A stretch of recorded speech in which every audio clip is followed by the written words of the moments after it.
नमस्कार, मैं हूँ दिव्या गौरव त्रिपाठी और आप देख रहे हैं educationbeats.com। आज के खास कार्यक्रम में हमारे साथ जुड़ रहे हैं अनिकेत ओहाल।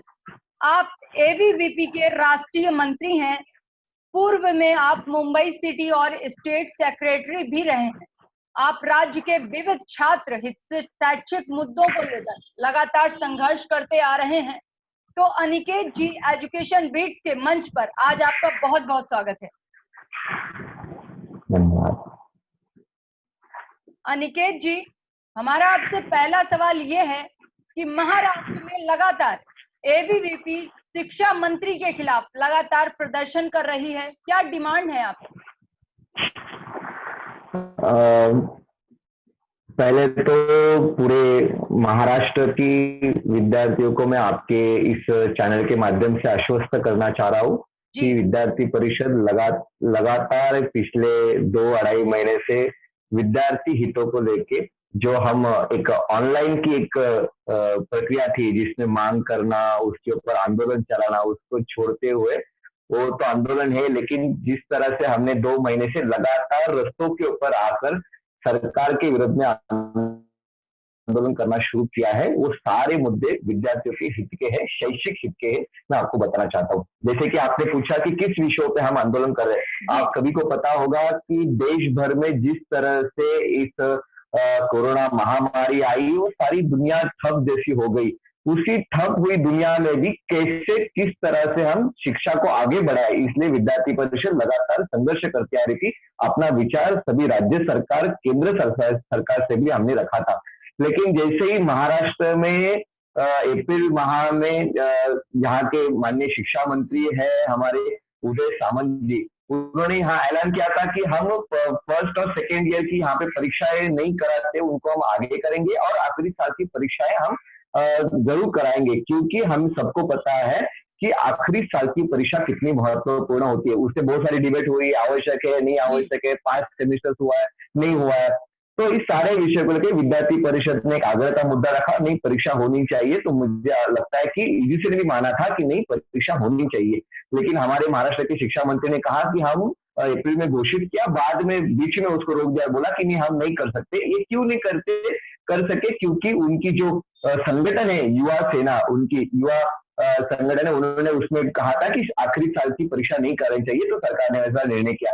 तो हम उसके खिलाफ लगातार आंदोलन कर रहे थे। हम बोल रहे थे कि ये बहुत गलत है, स्टूडेंट्स के हित में नहीं होगा और भविष्य में उसको दिक्कतें होगी। तो उसके लेके हमारा लगातार संघर्ष हुआ और जैसे ही जून में हमने उसको फिजिकली, जिसको कह देंगे हम, रास्ते पर उसके ऊपर आंदोलन करने का हमने प्रयास किया है। हमारी मांग थी कि आखिरी साल की परीक्षा होनी चाहिए, वो कोई सी भी पैटर्न में हो, लेकिन वो होनी चाहिए। आप उसको ऑनलाइन कराइए, ऑफलाइन कराइए, बच्चों का ख्याल रखते, उनकी आरोग्य का ख्याल रखते हुए उसकी एग्जाम्स होनी चाहिए।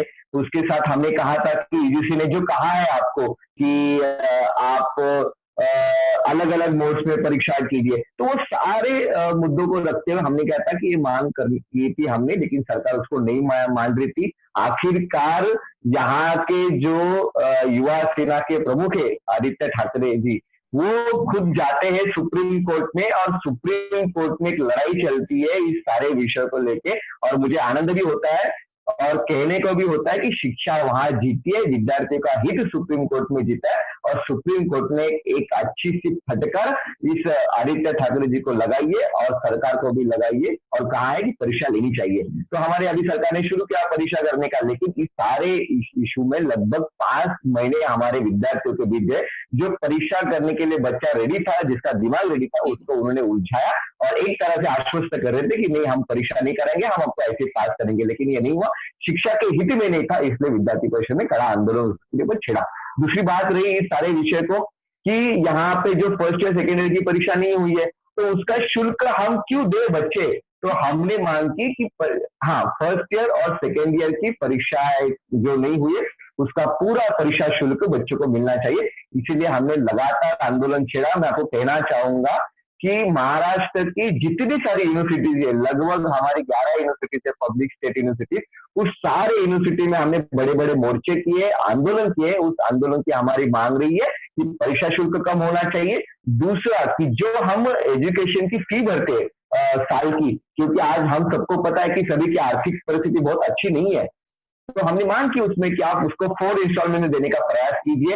उसके बाद जो बच्चा जिस फैसिलिटी को यूज नहीं कर पा रहा है, जैसे कि हम जिम खाने नहीं जा पा रहे हैं, हम कंप्यूटर लैब नहीं यूज कर पा रहे हैं, ये सारी जो हमारी सुविधा है कॉलेज की, उसका शुल्क कॉलेज ना स्वीकारे, ऐसी हमने मांग की। और साथ में उसी को आगे करते हुए 30% पूरे एजुकेशन का फीस कम करना चाहिए। इसलिए विद्यार्थी परिषद ने लगातार पिछले 1.5-2 महीने से हमने महाराष्ट्र में आंदोलन किए। मैं आपको बताना चाहता हूँ कि हम लगातार आंदोलन कर रहे हैं। यहाँ के शिक्षा मंत्री जी जहां जहां जा रहे हैं, हमारे कार्यकर्ता उनसे मिल रहे हैं। हम मांग करें कि ये जरूर पूरा होना चाहिए, और बहुत सारी यूनिवर्सिटीज ने उसको माना भी है। लेकिन सरकार एक तरफ से, जिसको हम कहेंगे यूनिवर्सिटी मान रही है, लेकिन सरकार ने भी आगे बढ़कर एक फैसला करना चाहिए, ऐसी हमारी उसमें डिमांड है।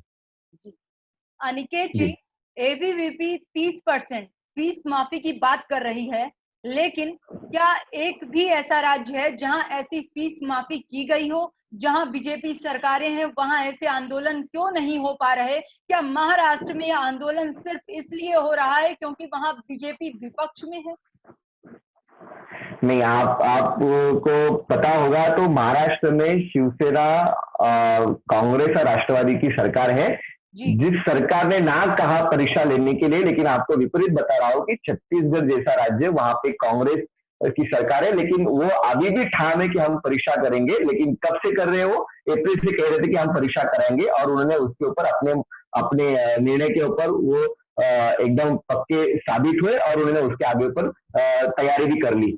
लेकिन हम, ऐसा नहीं है कि हम इसी राज्य में कर रहे हैं, हम सभी जगह पे मांग कर रहे हैं। आपने देखा रहेगा कि हम लगातार मांग कर रहे थे सारे देश भर में। तो एआईसीटीई ने भी कहा था कि नहीं, इन सारे बच्चों को जो फैसिलिटीज नहीं यूज कर रहे बच्चे, तो उनकी फीस नहीं लेनी चाहिए। जैसे कि इंजीनियरिंग कॉलेजेस है, होटल मैनेजमेंट की कॉलेजेस है, ऐसे विषयों में एआईसीटीई ने खुद एक परिपत्रक भी निकाला है एक कुछ 20-25 दिन पहले, और कहा है कि नहीं, इनकी परीक्षा, इनका जो शुल्क है पूरा, उसमें कटौती करनी चाहिए। तो ऐसा नहीं है कि विद्यार्थी परिषद बस महाराष्ट्र में आंदोलन करे। मैं आपको कहना चाहूंगा कि महाराष्ट्र एक ऐसा राज्य है, विद्यार्थी परिषद, जहाँ पे लगातार आंदोलन करते हुए, लगातार शैक्षिक मुद्दों को सामने करते हुए एक दिशा देने का कार्य पूरे देश भर में कर रहा है।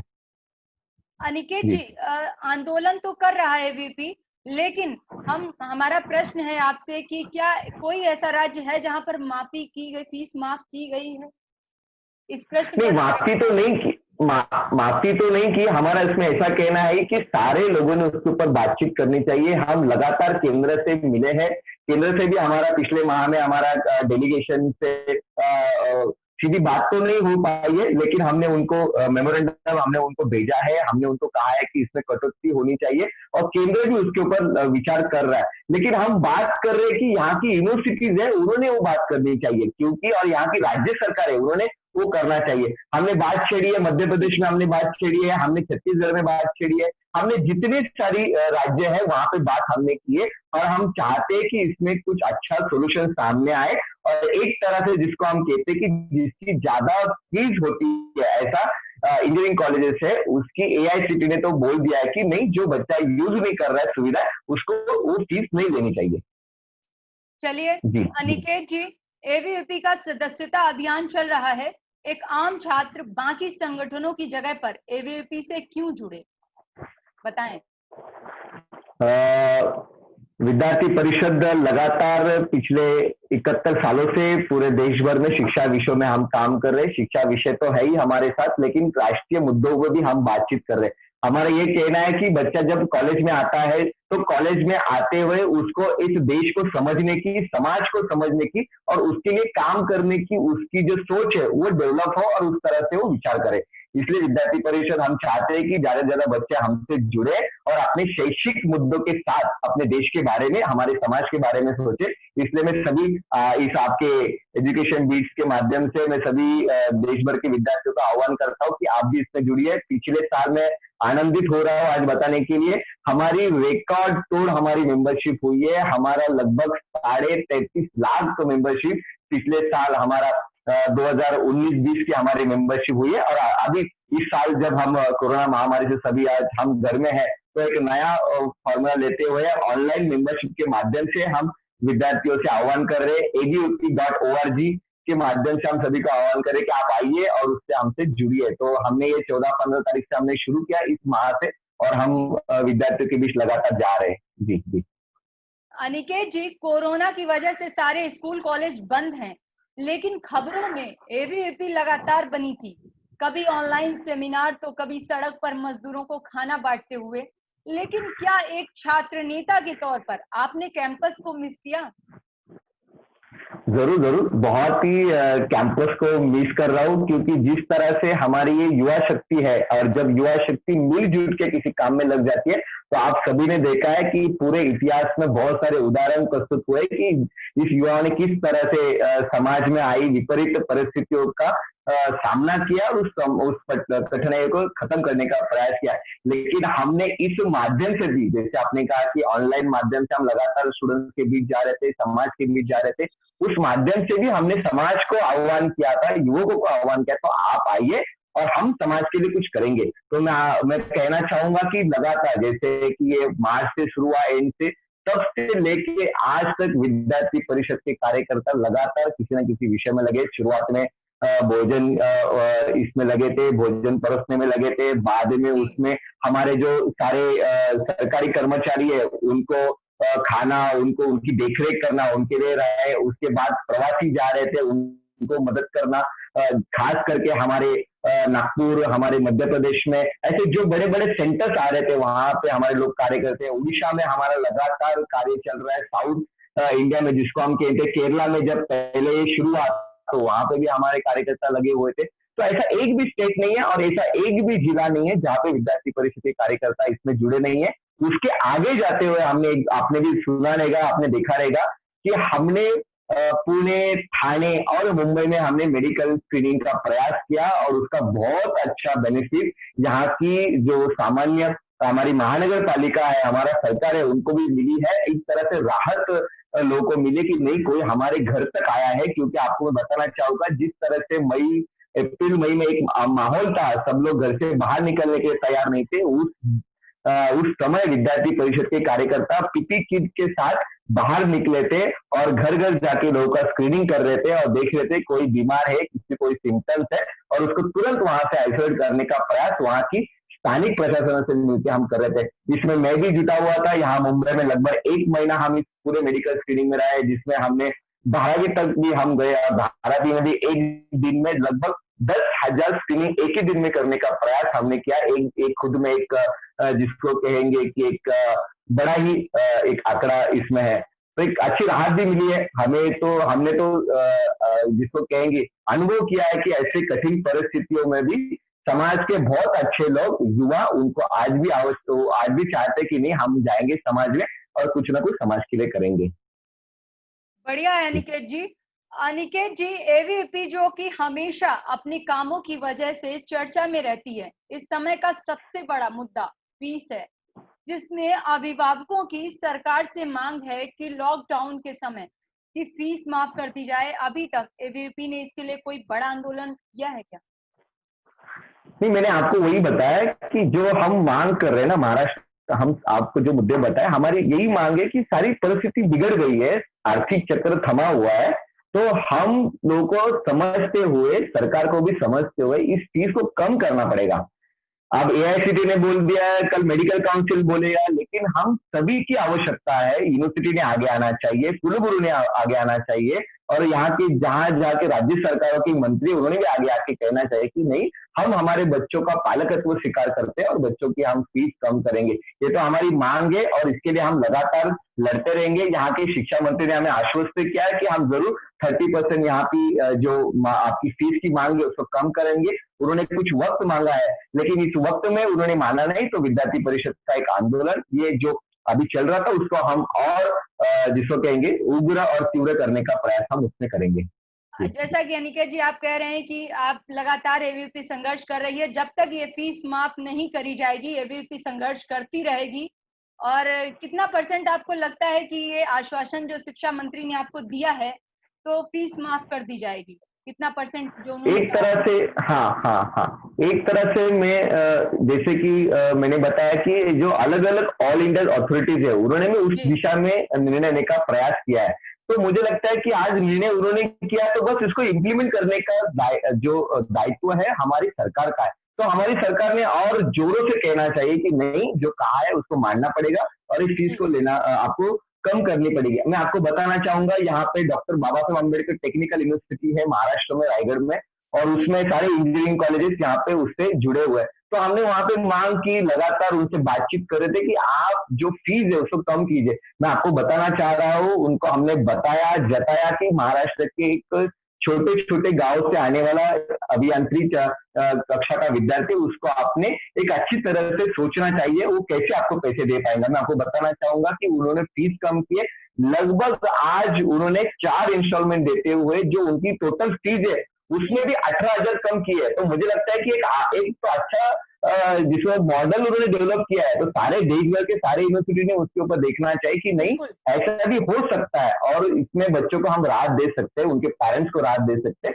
तो मुझे लगता है कि ऐसी हम सोच डेवलप कर पाएंगे तो सारे देश में भी ऐसा चित्र निर्माण हो सकता है। जी अनिकेत जी, हमारा आपसे जो अगला सवाल है वो बहुत ही अहम है कि सरकारी प्राइमरी स्कूलों की जो व्यवस्थाएं हमारे देश में वर्तमान समय में बहुत खराब चल रही हैं। ये आपको भी पता होगा कि हर व्यक्ति आज अपने बच्चे को प्राइवेट में पढ़ाना पसंद कर रहा है, लेकिन सरकारी विद्यालय में पढ़ाना नहीं पसंद कर रहा है। और वो इसलिए नहीं कर रहा है कि सरकारी विद्यालय की जो व्यवस्थाएं हैं वो बहुत खराब हैं, जिसकी वजह से अभिभावक सरकारी स्कूलों में अपने बच्चों को पढ़ाना बिल्कुल नहीं पसंद करते हैं। क्या एबीवीपी ने इसके लिए कोई कार्य कर रही है या भविष्य में इसको लेकर के कोई योजना बनाई है? जरा बताएं हमारे दर्शकों को। नहीं, जरूर जरूर, मैं इसमें जरूर बताना चाहूंगा। विद्यार्थी परिषद का कहना है कि हमारा सरकारी स्कूल है उसमें जरूर अच्छी एक बढ़ोतरी होनी चाहिए, हमारे बच्चे उसमें आने चाहिए ज्यादा से ज्यादा। लेकिन जिस तरह से माहौल बनाया गया कि प्राइवेट स्कूलों में जाना चाहिए, एक जगमगाए जिसको हम कहते हैं कि ऐसा माहौल भी दिखता है हमें स्कूल में जाने के बाद, तो पेरेंट्स भी ये हो जाते कि नहीं, बच्चे को यही करना है। लेकिन जब वो वहां जाते हैं, एडमिशन लेते हैं, तब उन्हें बाद में पता चलता है अरे ये तो बहुत ज्यादा हो गया, यहाँ तो बहुत फीस इतनी बोली थी और अभी इतनी ज्यादा हो गई। तो वो लगातार, लेकिन क्या करे, बच्चों को डाला है वहां पे तो फीस हमने करनी पड़ेगी। लेकिन विद्यार्थी परिषद हम मान रहे हैं कि नहीं, हमारी सरकारी स्कूलों का भी जो दायरा है वो बढ़ना चाहिए, उनकी क्वालिटी बढ़नी चाहिए। इसलिए हम बार बार मांग भी कर रहे हैं कि हमारे जो टीचर्स है उनको भी एक अच्छी शिक्षा मिले, उनकी अच्छी ट्रेनिंग बने, जिसको हम कहते हैं कि आज जिस तरह की सोच है समाज में उस तरह से वहां के भी शिक्षक सोचे और उसको इम्प्लीमेंट वहां पे कर पाए। दूसरी बात हम यहाँ पे कहना चाहूंगा कि विद्यार्थी परिषद ने हमने पिछले जब हमारा राष्ट्रीय अधिवेशन हुआ था, नेशनल कॉन्फ्रेंस हुआ था, उसमें हमने डिक्लेयर किया था कि विद्यार्थी परिषद वहां पे स्कूलों को एक तरह से अच्छा करने का प्रयास हम करेंगे। मैं आपको बताना चाहूंगा, यहाँ पे हमारे बेंगलोर के कार्यकर्ता है, उन्होंने एक मॉडल डेवलप किया है और उस मॉडल के माध्यम से उन्होंने वहां पे बेंगलोर शहर के आसपास के सरकारी स्कूलों को चुना और वहां पे पार्टिसिपेट करते हुए लोगों को आह्वान किया। मतलब जो स्कूल का पुराना छात्र है, आज जो युवा हो गया, आज घर घर है उनके, खुद अच्छा अपने पैर पे खड़ा हुआ है, तो उनको आह्वान किया कि आप आइए और अपने स्कूल के लिए कुछ जमा पूंजी दिए। तो हमने ऐसा मॉडल डेवलप करते हुए स्कूल बिल नाम का उसको हमने नाम दिया है, स्कूल बिल। और वहां पे हमने जो हम देखते कि माहौल बढ़ना चाहिए, जैसे हम जाएंगे स्कूल के अंदर तो हमें लगना चाहिए कि अरे यहाँ मुझे एडमिशन लेनी है, तो वहां पे अच्छा कलरिंग करने का, कुछ सामान वहां पे देने का हमने प्रयास किया। तो हमने आह्वान ऐसे करते हुए समाज को बोला कि आप आइए, उसमें जुड़िए। तो मुझे लगता है कि समाज ने वहां भर भर के पैसे दिए हैं, जो आवश्यक निधि था हमें मिल गया। और उसमें भी जो हम रंग करना वाले थे, कलरिंग करने वाले थे, वहां पे कुछ फिटिंग करने वाले थे, उसके लिए भी हमने छात्रों का आह्वान किया कि आप आइए, 3 दिन के लिए वहां स्कूल में आप अपना सामाजिक काम का दायित्व समझते हो, अपना वक्त दीजिए। तो मुझे लगता है कि वहां पे लगभग, हाँ, 400 से अधिक विद्यार्थी वहां पे पार्टिसिपेट हुए और हमने वहां पे एक मॉडल अच्छा डेवलप किया। तो मुझे लगता है कि एक स्कूल बिल नाम के माध्यम से हम समाज तक गए, समाज को बोले कि नहीं, ये हमारा दायित्व है, सरकारी स्कूल हमारा दायित्व, आप आइए, हम आगे बढ़ेंगे और उसको अच्छा करने का प्रयास किया। और इसको आज हम पूरे देश भर में चलाने का प्रयास हम कर रहे हैं। दूसरी बात रही कि अभी का जो अभी जो सिचुएशन है उसको भी हम देखते हुए हमने परिषद की पाठशाला, ऐसा हमने एक उपक्रम शुरू किया जिसमें हम गांव गांव के बच्चों को वहां पे, जैसे अभी टीचर नहीं आ पा रहा है गांव में इस सारी व्यवस्था को देखते, तो वहां के बच्चों को एक साथ में लेते हुए वहाँ पे पढ़ाने का प्रयास हमारे विद्यार्थी परिषद के कार्यकर्ता वहाँ कर रहे हैं। हम बहुत सारे टीचर्स को भी आह्वान कर रहे हैं कि आप आइए और उसमें आप पढ़ाइए। तो मुझे लगता है कि ये सारे 2-2.5 महीने में बहुत सारे बच्चों को ऐसा नहीं लगा है कि वहाँ पे कुछ हमारी शिक्षा रुकी है। शिक्षा लगातार जारी है। विद्यार्थी परिषद लगातार हम सभी प्रशासनों के साथ मिलकर काम करने के लिए आज भी तैयार है और कर रहे हैं। जी, बहुत सुंदर अनिकेत जी, जो पहल की है आपने, ये बहुत बढ़िया है। अनिकेत जी, राजनीति से छात्राएं दूर रहती हैं, तो छात्राओं को जोड़ने के लिए क्या काम कर रहे हैं आप? मैं तो समझता नहीं हूँ इसमें कि छात्राएं थोड़ा दूर है। मैं आप देखेंगी तो आज विद्यार्थी परिषद की एक मैं आपको एग्जांपल देना चाहूंगा। जब हम मेंबरशिप कैंपेन करते हैं तो हमें लगता है कि अरे लड़कियां तो नहीं मेंबरशिप कर पाएंगी, थोड़ा डरती है बातचीत करने में। आपको बताना चाहूंगा कि जैसे बच्चे करते हैं, विद्यार्थी छात्र करता है, उसी तरह से छात्राएं भी मिलकर मेंबरशिप करती है। 50-50%, कभी कभी एक आध कॉलेज में ज्यादा भी हो जाता है, कभी 60-70 हो जाता है, बच्चे कम करते हैं और विद्यार्थी नहीं ज्यादा करती है। तो मुझे लगता है कि एक हमारे सामने एक अनुभव भी है कि नहीं, छात्राएं भी हमसे जुड़ी है। और आप देखेंगे तो विद्यार्थी परिषद की हर इकाई में, हर एक यूनिट में, जो कॉलेज का हो, हमारा जिला का हो, हमारा स्टेट का, उस सब में हमारी छात्रों का रिप्रेजेंटेशन है। उससे ज्यादा मैं कहूँ तो हमें जिस अभी स्टेट में हूँ, कोंकण हमारा महाराष्ट्र की दृष्टि से हमने काम का ये बंटवारा करते हुए कोंकण, महाराष्ट्र, विदर्भ ऐसा काम किया। तो कोंकण में हमारे स्टेट सेक्रेटरी जो हमारी विद्यार्थिनी है, प्रेरणा जी है, और देश भर में जिसके नेतृत्व में हम सभी आज काम कर रहे, पूरा विद्यार्थी परिषद का बड़ा काम कर रहा है, वो हमारी जनरल सेक्रेटरी निधि त्रिपाठी जी है, आप जेएनयू से है। तो ये सारा देखेंगे तो विद्यार्थी परिषद लगातार इस विषय में है, और विद्यार्थी परिषद में विद्यार्थिनी भी उतनी कंधे से कंधे मिला के हुए रास्ते का आंदोलन हो, कोई कार्यक्रम हो, उसमें पार्टिसिपेट करती है। जी, निकेत जी, एजुकेशन बीट्स के माध्यम से आपको सभी स्टूडेंट्स देख रहे हैं, तो आप उन सभी स्टूडेंट्स को या हमारे दर्शकों को क्या संदेश देना चाहेंगे? विद्यार्थी परिषद के माध्यम से एज विद्यार्थी करके मैं सभी देशवासियों को, हमारे विद्यार्थियों का आह्वान करना चाहूंगा कि आज हम ऐसी कठिन परिस्थिति में है, लेकिन इस कठिन परिस्थिति में हमने रुकना नहीं है, हमने कमजोर नहीं होना है, और निर्भर बनते हुए हमने आगे बढ़ना चाहिए, हमने समाज के लिए काम करना चाहिए। और इस सारे विषयों के लिए विद्यार्थी परिषद का प्लेटफॉर्म आपके लिए, आप जहां कहेंगे वहां आपके लिए प्लेटफॉर्म विद्यार्थी परिषद का है। abvp.org के माध्यम से आप विद्यार्थी परिषद से जुड़िए, आपको तुरंत वहां पे जुड़ाने का प्रयास हम करेंगे। और हम सभी को इस देश को अच्छा बनाना है, इस देश के लिए जिसको कहेंगे 21वीं सदी का भारत आज जिस तरह से बढ़ रहा है, उस दिशा में हम युवकों की भूमिका भी उतनी ही अपेक्षित है, और उसका इन्वॉल्वमेंट भी उतना ही ज्यादा अपेक्षित है। इसलिए हम सभी ने उसमें आगे आना चाहिए, बढ़ना चाहिए, और हम सब मिलजुल के इस देश को एक अच्छा और बड़ा बनाने के लिए हम सभी लोग प्रयास करेंगे। आप भी हमसे जुड़े, यही आप सभी से मैं निवेदन करता हूँ। अनिकेत जी, आज के हमारे इस खास कार्यक्रम में आपका जुड़ने के लिए बहुत बहुत धन्यवाद। धन्यवाद, धन्यवाद। एक मुलाकात के अगले एपिसोड में फिर मिलेंगे एक नई शख्सियत के साथ। जुड़े रहिए एजुकेशन बीट्स के साथ।